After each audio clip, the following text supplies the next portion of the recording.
No, priatelia, Jozef Péreš a Vojto Bačinský. Dvojica, ktorú myslím si, že ani takmer netreba predstavovať, hlavne teda tú prvú časť z tejto dvojice, Slovak National Hill Climb Team. 23 Mazda 3234 VD. Jožko, teraz ruku na srdce. Kedy ste skončili s prípravou toho auta pred Prešovom? Je to neuveriteľné, ale včera večer. Neuveriteľné, skutočne. Verím, že zásoby oleja nepotrebujete. Nepotrebujeme, ale keď už som tu, tak vám poviem historku. Sem s ňou. To auto mám nejakých 20 rokov. Za 20 rokov som 5 krát predal a 6 krát kúpil späť. A vždy za vyššiu cenu. A to je automatické.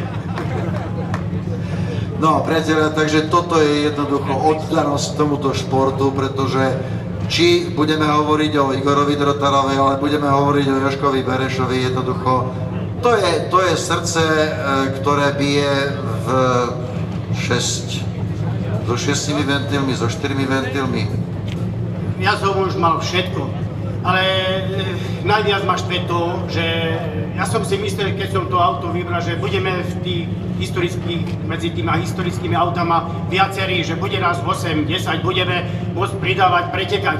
No tak teraz sme dvaja a ešte aj to je syn, no pretekaj proti synovi.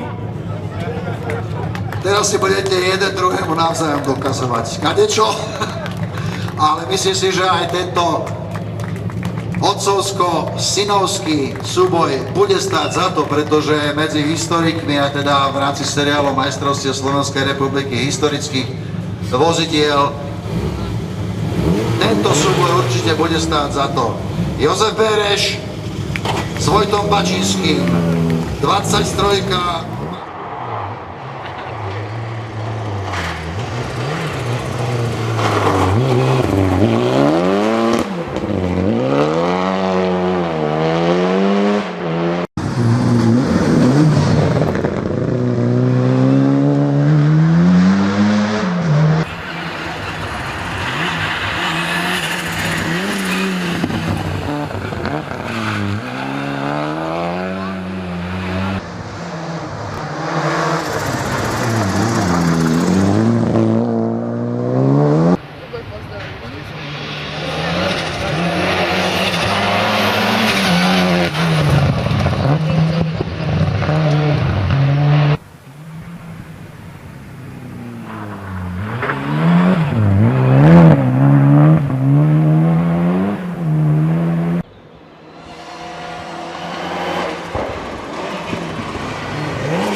Perhominu.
Slovak National Hill Team Jozef Bereš, Vojtech Bačinský, Mazda 3234 VD.